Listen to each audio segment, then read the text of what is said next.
Hello guys, कैसे हो आप लोग। आशा करता हूँ कि आप सब अच्छे होंगे। तो चलिए इसी के साथ आप सभी का बहुत बहुत स्वागत है आपके अपने चैनल अनुज की पाठशाला में। तो आज की इस वीडियो में हम जानने की कोशिश करेंगे इतिहास के कुछ ऐसे ऑब्जेक्टिव टाइप क्वेश्चंस जो कि आरआरसी ग्रुप डी के एग्जाम में पूछे जाते हैं और जो कि पूछे गए हैं, यानी कि पिछले कुछ सालों में जो पूछे गए हैं, चाहे वो 2013 का हो गया या 14 का हो गया, जो पूछा गया, चाहे वो हाजीपुर हो या कोलकाता हो या दिल्ली हो या किसी भी जगह का जो भी एग्ज़ाम लिए जाते हैं, उनमें से जो इतिहास के जो ऑब्जेक्टिव टाइप क्वेश्चन जो पूछे जाते हैं, हम उन सभी पे बातों पे चर्चा करेंगे। ठीक है, तो देखिए ये इतिहास का है। चलिए सबसे पहले बिना किसी देरी के वीडियो को शुरू करते हैं। देखिए सबसे पहले नंबर पे आता है, सिंधु घाटी सभ्यता के समय के दौरान मुख्य पुरुष देवता जो थे वो कौन थे? पशुपति, विष्णु, वरुण या कृष्णा। ठीक है, और ये जो क्वेश्चन आया है ये आपको आरआरसी ग्रुप डी हाजीपुर में 2013 में पूछा गया है। तो इसका जो सही आंसर है वो होगा पशुपति, यानी सिंधु घाटी सभ्यता के समय जो पुरुष देवता, यानी कि जो पुरुष देवता, यानी कि आदमी जो है, पुरुष और स्त्री जो होते हैं, तो पुरुष देवता जो है वो पशुपति थे। ठीक है, चलिए उसके बाद दूसरे नंबर पे देखते हैं। दूसरे नंबर पे है, वैदिक काल में विधवा का विवाह उसके दिवंगत पति के छोटे भाई से कराने को क्या कहते थे? इस तरह की जो क्रिया होती थी उसको क्या कहा जाता था? अनुलोम विवाह, प्रतिलोम विवाह, नियोग या ब्रह्म विवाह। इसको ये जो सवाल है ये भी आरआरसी ग्रुप डी हाजीपुर में पूछा गया है, जो कि 2013 में पूछा गया है। इसको क्या कहा जाता था? नियोग कहा जाता था। इस तरह की विवाह को नियोग कहा जाता था। ठीक है, चलिए इसके बाद आगे बढ़ते हैं। इसके बाद है, मनुस्मृति मुख्यतः किससे संबंधित है?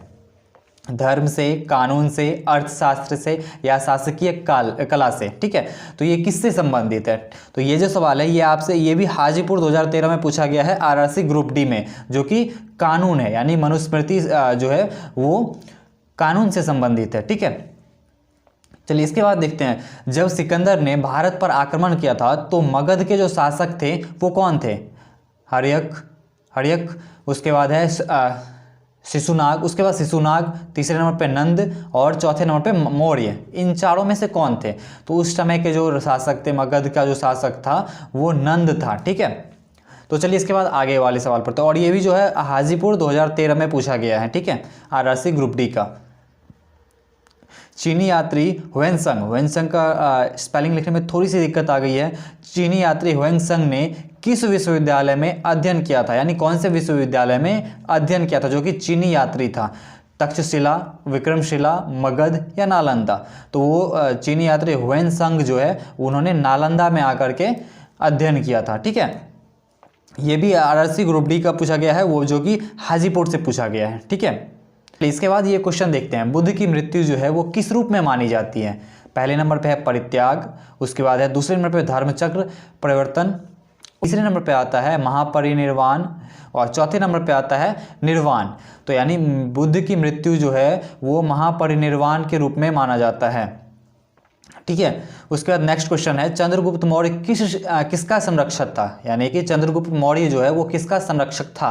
पहले नंबर पे जैन धर्म, बौद्ध धर्म, भक्ति संप्रदाय, उसके बाद ब्राह्मण धर्म में थोड़ी सी मिस्टेक आ गई है, क्योंकि मैंने आपको बताया था, पिछली वीडियो में मैंने बताया था कि हिंदी टाइपिंग मैं सीख रहा हूँ तो लिखने में थोड़ी सी गलती हो गई थी। ठीक है, तो चंद्रगुप्त मौर्य जो है वो जैन धर्म का यानी संरक्षक था। ठीक है, ये भी जो है हाजीपुर से पूछा गया है 2013 का आरआरसी ग्रुप डी में। उसके बाद है पानीपत के दूसरे युद्ध में डैश, यानी कि आपसे पूछा गया है पानीपत की दूसरे युद्ध में डैश हुआ था।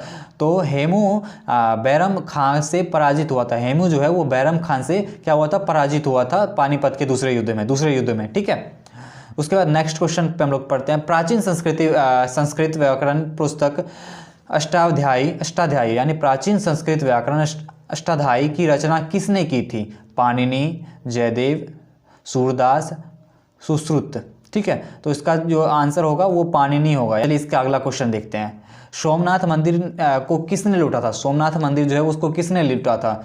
महमूद गजनवी, उसके बाद मोहम्मद गौरी, चंगेज खां, तैमूर लंग। ठीक है, तो इसको महमूद गजनवी ने लूटा था। ठीक है, उसके बाद नेक्स्ट क्वेश्चन है, तुगलकनामा किसने लिखा था? तुगलकनामा किसने लिखा था? अमीर खुसरो, मलिक मोहम्मद जायसी, उसके बाद अबुल फजल, उसके उपरोक्त में से कोई नहीं, यानी इनमें से कोई नहीं। तो इसका जो होगा अमीर खुसरो। ठीक है, उसके बाद नेक्स्ट देखते हैं, इसके बाद नेक्स्ट है बक्सर का युद्ध कब हुआ था? 1757 ईस्वी में, 1760 ईस्वी में, 1764 ईस्वी में, 1768 ईस्वी में। देखिए इस तरह का क्वेश्चन ना बहुत ही ज़्यादा टिपिकल हो जाता है और हम लोग कई बार गलती कर बैठते हैं क्योंकि ईस्वी वाले में ना कन्फ्यूज हो जाते हैं कौन सा है कौन सा नहीं है। फिलहाल जो बक्सर का युद्ध जो है वो 1764 ईस्वी में हुआ था। ठीक है, तो इस वीडियो में बस इतना ही है। मिलते हैं अगली वीडियो में एक नई टॉपिक के साथ। तब तक के लिए आप खुश रहें, मोटिवेट रहें और अपनी फैमिली का ख्याल रखें।